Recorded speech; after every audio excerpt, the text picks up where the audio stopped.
INS मोरमुगाव के नौसेना में शामिल होने के बाद अब बारी है पनडुब्बियों के काल आईएनएस अर्नाला की, जो जल्द ही इंडियन नेवी में अपनी सर्विस देने लगेगा।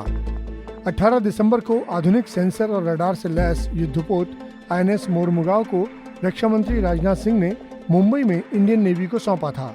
रक्षा मंत्री ने कहा था कि ये युद्धपोत हमारी स्वदेशी रक्षा उत्पादन क्षमता का बड़ा उदाहरण प्रस्तुत करता है और इससे भारत की समुद्री क्षमता में बढ़ोतरी होगी।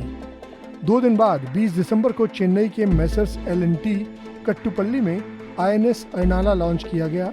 रक्षा मंत्रालय की वित्तीय सलाहकार रसिका चौबे ने नौसेना की समुद्री परंपरा को ध्यान में रखते हुए अथर्ववेद के मंत्रोच्चारण के साथ आईएनएस अर्नाला का शुभारंभ किया। GRSE यानी garden reach ship builders and engineers limited द्वारा बनाए गए इस युद्धपोत को जल्द ही भारतीय नौसेना को सौंप दिया जाएगा। इससे नौसेना की ताकत में इजाफा होगा। आइए अब जानते हैं आईएनएस अर्नाला की खूबियां। ये देश का पहला anti submarine warfare shallow water craft है। इसको ऐसे भी कह सकते हैं कि फुल स्केल सब सरफेस सर्विलांस के लिए ये एक बेहतरीन युद्धपोत है। आईएनएस अर्नाला खोजी और हमला करने वाले मिशन के लिए बिल्कुल उपयुक्त है।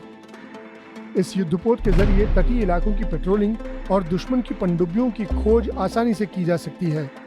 जरूरत पड़ने पर दुश्मन की पनडुब्बियों को नष्ट करने में भी आईएनएस अर्नाला काफी मदद करेगा। इसे एक साइलेंट शिप भी कहा जाता है क्योंकि ये पानी में आवाज नहीं करता, इसलिए मिशन को अंजाम देना आसान हो जाता है। INS Arnala combat management system और हल्के टॉर्पीडोज से लैस है। आईएनएस अर्नाला में एंटी सबमरीन रॉकेट्स तैनात हैं जो दुश्मन की पनडुब्बियों की कब्र समुद्र के अंदर ही बना देंगे। ये युद्धपोत नेवी और एयरफोर्स के एयरक्राफ्ट्स के साथ एंटी सबमरीन ऑपरेशंस में सक्षम है। आईएनएस अर्नाला की लंबाई 77.6 मीटर और चौड़ाई 10.5 मीटर है। इस युद्धपोत पर 7 अधिकारियों के साथ 57 नौसैनिक तैनात करने की क्षमता है। ये 88% स्वदेशी युद्धपोत है जिसकी रेंज 1800 नॉटिकल माइल्स यानी 3334 किलोमीटर है। यानी एक बार फ्यूल भरने के बाद ये इतनी दूरी तय कर सकता है।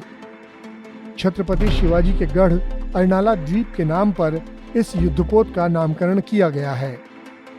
पनडुब्बियों को खोज कर उन्हें टॉर्पीडो या रॉकेट लॉन्चर से मारकर नष्ट करने वाले युद्धपोत कॉर्वेट्स कहलाते हैं।